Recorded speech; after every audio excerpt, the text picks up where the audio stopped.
नमस्ते दोस्तों, आज हम बात करेंगे जॉन अर्नेस्ट हीरेस के बारे में, जो 1800 के दशक के अंत से 20वीं सदी के शुरू तक डच इतिहास और राजनीति के दिग्गज थे। चलिए एक साथ मिलकर न सिर्फ उनकी जिंदगी बल्कि उनके अद्भुत काम डिप्लोमेटिकम की भी खोज करते हैं। 1858 में एक छोटे से डच शहर में पैदा हुए हीरेस कोई मामूली इतिहासकार नहीं थे। वो एक ऐसे विद्वान थे जिन्होंने डच इतिहास की हमारी समझ को बदल दिया। बेहतरीन संस्थानों में पढ़े लिखे हीरेस ने अकादमिक दुनिया से राजनीति की दुनिया में कदम रखा। हीरेस ने कई अहम पदों पर काम किया। उनकी राजनीतिक यात्रा डच नीतियों को आकार देने में काफी महत्वपूर्ण रही, लेकिन याद रखना, उनका दिल हमेशा इतिहास के पन्नों में खोया रहता था।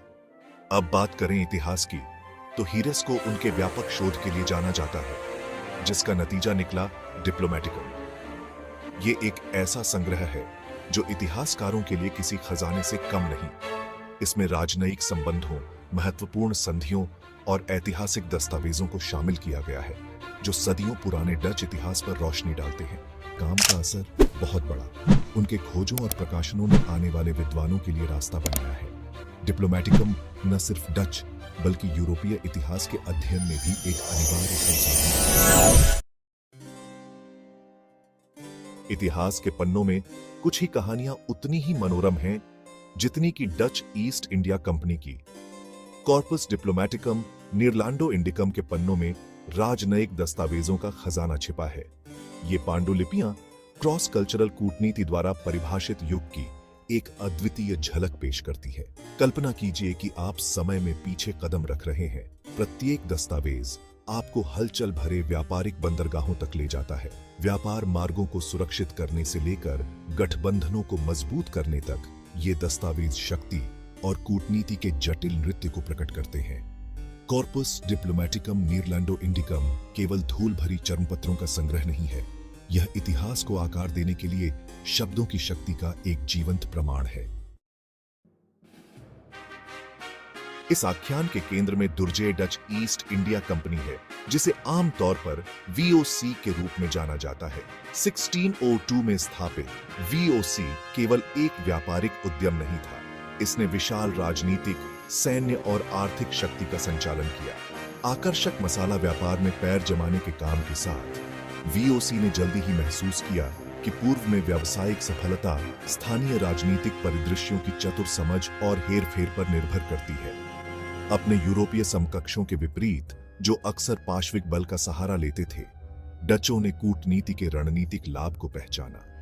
एम्स्टर्डम में वीओसी के निदेशकों ने पूर्व में अपने प्रतिनिधियों को कूटनीति को प्राथमिकता देने का निर्देश दिया, यह स्वीकार करते हुए कि शांतिपूर्ण सह अस्तित्व और पारस्परिक रूप से लाभकारी साझेदारी पूर्ण विजय से अधिक टिकाऊ थे। हालांकि इस दृष्टिकोण ने वीओसी को आवश्यक समझे जाने पर सैन्य हस्तक्षेप का सहारा लेने से नहीं रोका। कॉर्पस डिप्लोमेटिकम कूटनीति और दबाव के बीच इस नाजुक संतुलन को प्रकट करता है। यह दिखाता है कि कैसे डचों ने इस क्षेत्र में अपना प्रभुत्व स्थापित करने और बनाए रखने के लिए रणनीतिक रूप से दोनों का इस्तेमाल किया। कॉर्पस डिप्लोमेटिकम के भीतर निहित संधियां डच संधि निर्माण की कला में एक आकर्षक झलक पेश करती है।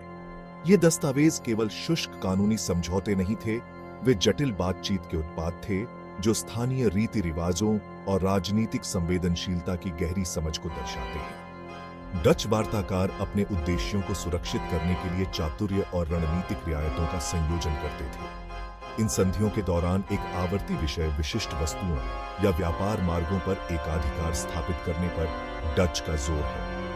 माल के प्रवाह को नियंत्रित करने के लिए वीओसी ने मसालों और वस्त्रों के व्यापार के लिए विशेष अधिकार मांगे। बदले में उन्होंने सैन्य सुरक्षा या वित्तीय सहायता की पेशकश की।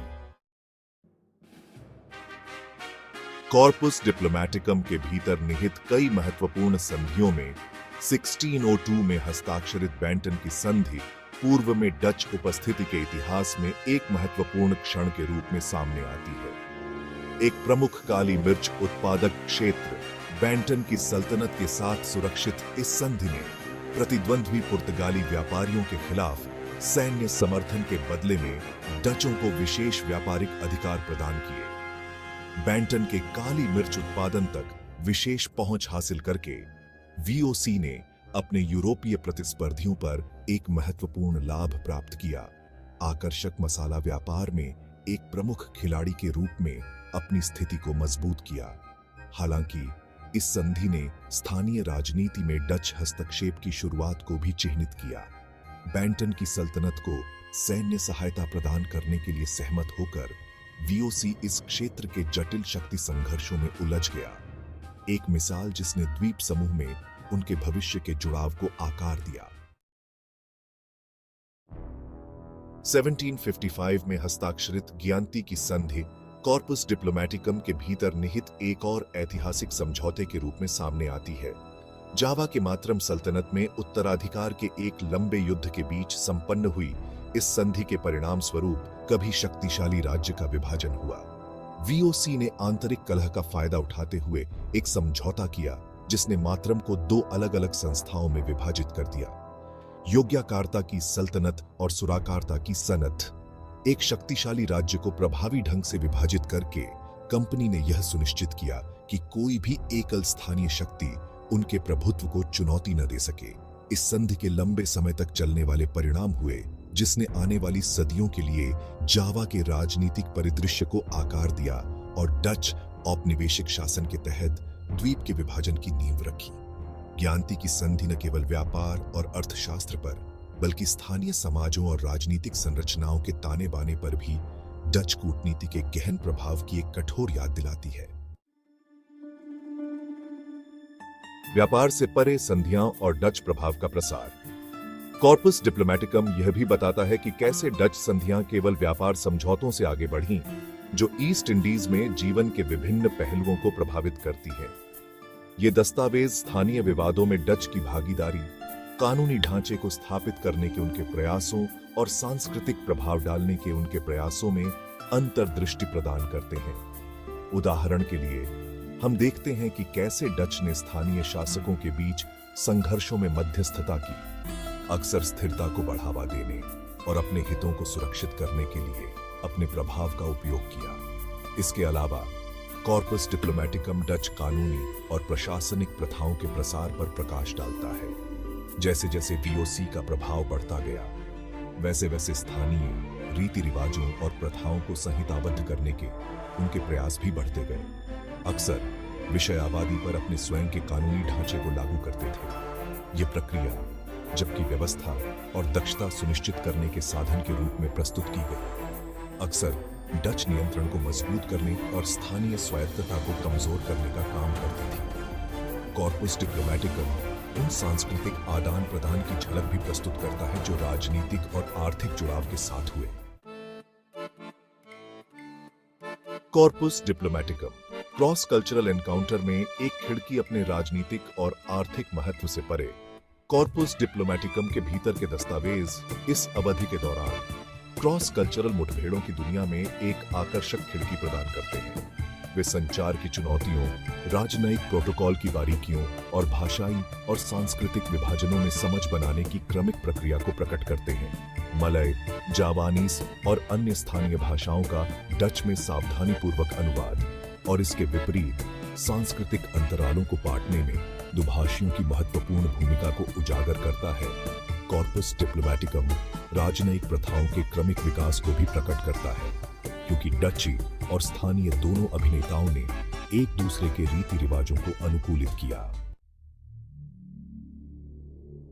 कॉर्पस डिप्लोमैटिकम नीरलैंडो इंडिकम बीते युग के स्मारक के रूप में खड़ा है। इतिहास को आकार देने के लिए लिखित शब्द की स्थायी शक्ति का प्रमाण है। ये दस्तावेज सावधानीपूर्वक संरक्षित और श्रमसाध्य अध्ययन, क्रॉस कल्चरल कूटनीति की जटिलताओं, उपनिवेशवाद की गतिशीलता और अतीत की स्थायी विरासत में बहुमूल्य अंतर्दृष्टि प्रदान करते रहते हैं। इतिहासकारों के लिए कॉर्पस डिप्लोमैटिकम एक अमूल्य संसाधन है जो डच औपनिवेशिक इतिहास और ईस्ट इंडीज को आकार देने वाले संबंधों के जटिल जाल की एक सूक्ष्म समझ प्रदान करता है।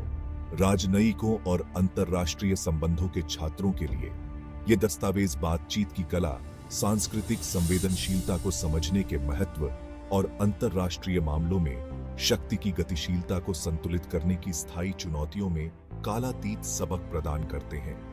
इन दस्तावेजों में उतरकर हम अतीत की जटिलताओं और वर्तमान के लिए उनकी स्थायी प्रासंगिकता के लिए गहरी सराहना प्राप्त करते हैं। अतीत की गूंज, डच ईस्ट इंडीज से कूटनीति में सबक। जैसे ही हम कॉर्पस डिप्लोमैटिकम के अंतिम पन्नों को पलटते हैं, हमें डच ईस्ट इंडिया कंपनी की स्थायी विरासत और आधुनिक दुनिया में उनके राजनयिक प्रयासों की गूंज की गहरी अनुभूति होती है।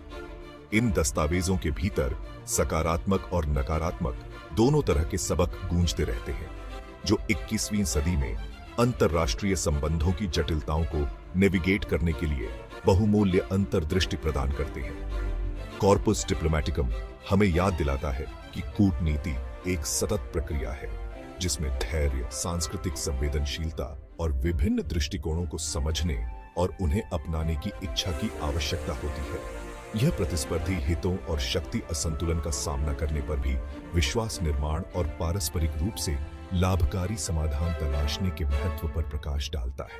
हालांकि कॉर्पस डिप्लोमैटिकम एक सतर्क कहानी के रूप में भी काम करता है, जो हमें कूटनीति के संभावित नुकसानों की याद दिलाता है जब इसे पूरी तरह से आर्थिक लाभ या राजनीतिक प्रभुत्व के लिए अपनाया जाता है। अतीत से सीखकर हम एक ऐसे भविष्य का निर्माण करने का प्रयास कर सकते हैं जहां कूटनीति शांति, सहयोग और आपसी समझ के लिए एक शक्ति के रूप में कार्य करे।